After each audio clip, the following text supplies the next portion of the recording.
பாருங்கம்மா எவ்வளவு பேனு. இவ்வளவு பேனு எப்படி வருது? அவன் தலைக்கு இவ்வளவு பேனு.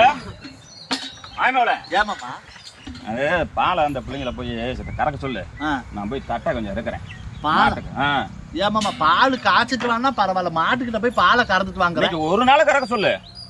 இவங்களுக்கு எல்லாம் கறக்க தெரியாது மாமா. அட சொல்லுமா, நீ இன்னைக்கு ஒரு நாள் கறக்க சொல்லுமா. நான் போய் தட்டை கொஞ்சம் இருக்கிறேன் மாட்டுக்கு. ஏண்டி உனக்கு பால் கறக்க தெரியுமா? எனக்கு தெரியாது. நான் கறப்பேன் தெரியுமா உனக்கு? நான் ஏமா எங்க ஊர்ல 10-100 மாடு வச்சிருந்த நாளா. என்னடி சொல்ற? நானும் நல்லா பால் கறப்பேன். சரி விடு மாமா, கறக்கறாளாம். சரி நீ போய் தட்டை எடுத்து. நான் போய் தட்டை எடுத்துட்டு வரேன். தெரியாத வேலை எடுத்துட்டு இதை எடுத்துட்டு போய் போ. நமக்கு அப்படியே காப்படி எடுத்துட்டு வா. போலாம் போலாம் பால் கறந்தாச்சா? இந்த போயிருக்கிற மாமா இன்னும் காணாம மாமா. அவ போனவ நீ போனப்ப தான் போய் கூட்டிட்டு வா. போய் பாரு, போய் அடுத்து வாங்க. என்னடி என்ன மாமா? என்னடி மாடு வாச்சு விட்டுமா? இதெல்லாம் தேவையா மாமா? நான் சொன்னேன் மாமா, அவளுக்கு தெரியாதுன்னு. இருவாரு நீங்க என்னடி பண்ணி தொலைச்ச? மாடு கறக்க போனமா.